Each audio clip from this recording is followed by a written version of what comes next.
Hi, my name is Brandon Spencer. I'm here at Timeline Arcade, the business I started over 10 years ago. And this location that we're at here is in York, Pennsylvania. We also have one in Hanover, PA, as well as in coming soon to Lancaster, PA. It was a dream of mine when I was little to have an arcade, like ever since I was young. I always went to the arcades. I always played in the arcades. I was addicted to going to the arcades just because of the lights, the sounds, the amazing things that we had back then. We didn't have like we have today. Even like just from the 80s and 90s to now, there's so much more technology. So just going to an arcade was just like something that was just different. People probably know the place called Fuddruckers. It's like a food restaurant. My parents would take me there, and they had a huge arcade in there. And then at the local mall, which was Willowbrook Mall, they had an amazingly big arcade. My parents were scared to let me go in there just because they always affiliated it with like drugs and violence and crime. But it was a place that I hung out a lot at. But it was never that. We just had fun playing games and meeting people. When I was really little, I mean, I loved Dig Dug. I loved Tron. I loved like all the classics that people call classics today, Pac-Man. When I got older, the game that blew my mind is probably still to this day my favorite arcade game is Mortal Kombat, just because it was a game changer in the industry. I mean, I played Atari when I was a kid, grew up playing that with my cousins, and then when Nintendo came out, the original NES, I mean, it was like amazing. That's all I did was play Nintendo.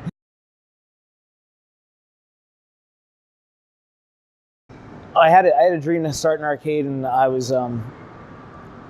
said, you know, I'm going to give it a shot. I'm going to give it a try. So I went to a bank and tried to get a business loan. I said, if I could get a business loan, then I'll take it from there and see where it goes like that. So I went to a local bank, and they actually gave me the loan. So it's like, all right, now I'm thinking of where am I going to put this arcade now? And I have a friend in Jersey who owns Yestercades and, you know, the barcades around the area in New York City, Philly, all those areas. And they started up around the same time I did over 10 years ago. So I said, you know, I want to put this in a place where I remember that was close to my heart, which was a mall. And I was like, I didn't think this through very well, but so I put the arcade in the Hanover Mall in Hanover, Pennsylvania, and the arcade was great. I mean, we were doing great, but the whole thing that was the problem was the mall was dying all around us. So the arcade was great, but it never had that nostalgia anymore because people don't go to malls anymore like they used to, at least not in this area. They're just dying. So what happened was it basically fell apart, almost declared bankruptcy, until I had a gentleman come to me and say, I want to put you in a downtown setting. And I was like, well, if I lose, I lose. If I don't try, I don't try. So that's when I got placed down in Hanover, PA, in downtown Hanover in an old bank building on the second story of a building without an elevator. And I was like, okay, this is crazy, but we're going to do it. So I had to lug all those games up those flight of stairs. We didn't have any elevator systems. From there, it progressed. It went huge. And then York, Pennsylvania came to us and said, we want this in downtown York. And I'm like, all right. And then from there, it went to like the other surrounding cities that all want us there. And basically, when I first started, I wanted to put the games that everybody loved and remembered, had some sort of feels to, I guess you'd say. So, I mean, I had Mortal Kombat, Simpsons 4-player, Ninja Turtles 4-player, games that people remembered. Started with only about 45 games in my first location. And then we kept growing and growing and growing off of that to now the Hanover location has over 165 games in it. So it started out small with the games that everybody knew. And then I said, you know, let's put some weird ones in here that people don't really know but would love to see. We travel all over. In our Hanover location, we have Fix-It Felix Jr. from Wreck-It Ralph. And that cabinet actually came from Florida, from Walt Disney World. We buy things from down at the beach. We've gone everywhere from Jersey Shore, Maryland, everywhere, just to pick them up from old arcades in people's basements. I'm happy to have like the first machine that I got when I was a kid, when I asked and worked hard all summer to get my first arcade game in my house. Comet pinball machine was the first pinball machine I ever had, and once I got that, it was like, oh my gosh, I need more. And it grew from that. Also, having some really rare games that people don't see often. I'm happy to have like Dragon's Lair. I'm happy to have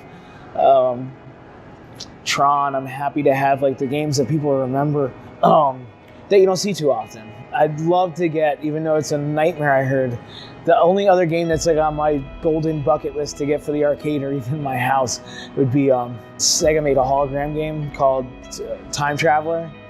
It was like a 3D game where you were like a cowboy that went back into the future and you destroy. It was over $1 to play back in the day. It was a Laserdisc game, but it was hologram, so everything was 3D on it. It's a nightmare to fix and a nightmare to find. Yeah, the way that I set this up was I wanted to make a place where you didn't have to pop in a quarter or 50 cents or something like that. I mean, because first of all, in the way people remember things, they remember it was just a quarter to play a game. If I was to do that today, I wouldn't last 5 minutes unless I charged what other places charge to play games, where it's like $1 to $2 to $3 to play one game, which that to me isn't fun. So I said I want to make it so it's a lot easier for people to be able to play games and also not waste their money in a game that maybe they didn't want to play. So I made it so it's like an hour, and you can play for an hour for just like a $10 fee, and then or else all day and all night for only $25. So I thought that like when I was a kid, $20 would last me like an hour or so when I was a kid. But in today, I just thought like it'd be a lot easier for people to just be able to go game to game to game to game instead of just popping it all in one game and then you'd be done. You're like, well, I really wanted to play that one or that one or that one. So it made it easier for them to just jump from game to game that way. The way the arcades today are is it's all ticket redemption and prizes, and there's no real like challenge or goal or like it's just like push a button and you win a ticket. It's just, there's no fun in that, I see. So I wanted kids to have a fun time playing something that like lights up their eyes, like, oh my gosh, this is like a console game in a box. Because a lot of kids come in here and they don't even know what pinball machines are, and they don't even know what an arcade cabinet is. They don't see them anymore. I mean, it's getting better now, but they don't understand where it all started from.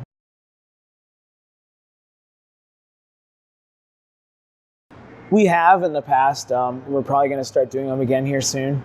It's just been really busy with trying to figure out and get everything situated with all the locations that are opening. But yeah, we're going to definitely have that, and also entertainment, and like we do a lot of events with people that do signing sessions. Howard Scott Warshaw from Atari was here. He was the one who created E.T., Indiana Jones, and Yar's Revenge.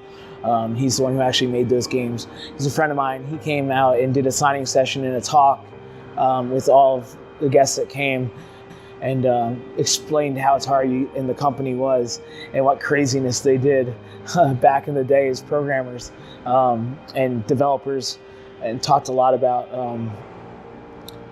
Nolan Bushnell and all of that, since it was him who started that company. So it was pretty cool.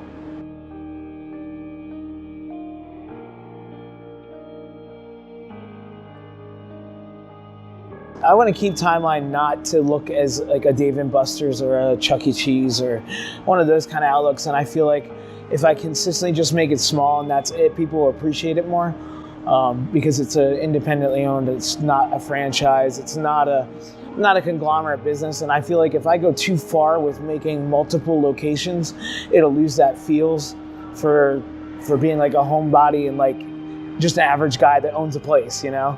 And I want that, because I feel like that's lost in the world today, where everything gets too popular and too big, and it just becomes like a let go. So I love how we can be big and grow, because everybody wants a Timeline arcade in their town. I get asked it all the time, and I'm just like, it'll lose its focus, I feel, if I do that. I said back in the past, like we had roller skating rinks, we had malls, we had kids that rode bikes on the streets. We made dirt bike paths. We went skateboarding. We went to concerts. We went to local shows. We did all of that, and that's something that's lost in today, in the next generation. And that's the biggest thing, I think, like what my business can do and others that have that focus. Because if we lose this, what's left for kids to see how things started and like what people used to have versus the technology that we have today with a cell phone that we sit in front of all day, or else a TV that we sit in front of all day, that's even lost because everyone's just in front of their phones all day, and then they just go to bed, and then they repeat and go to work and phones, and there's no communication with live people anymore. And I feel like that's like a huge loss that we're having in this world today is human interaction. What I like to do is just tell people that if you really want to start a business and you have a goal in life, this was a dream that came true for me. If you ever stop and lose focus or lose touch of what you really want to do, don't, because you'll only hate yourself in the end. But if you actually live it out and you do what you really want to do, you'll have amazing rewards at the end of it, even though there's going to be struggle throughout it all. That's what I did here with Timeline Arcade, and I want that to be people's focus in life. If you have a dream, make it come true.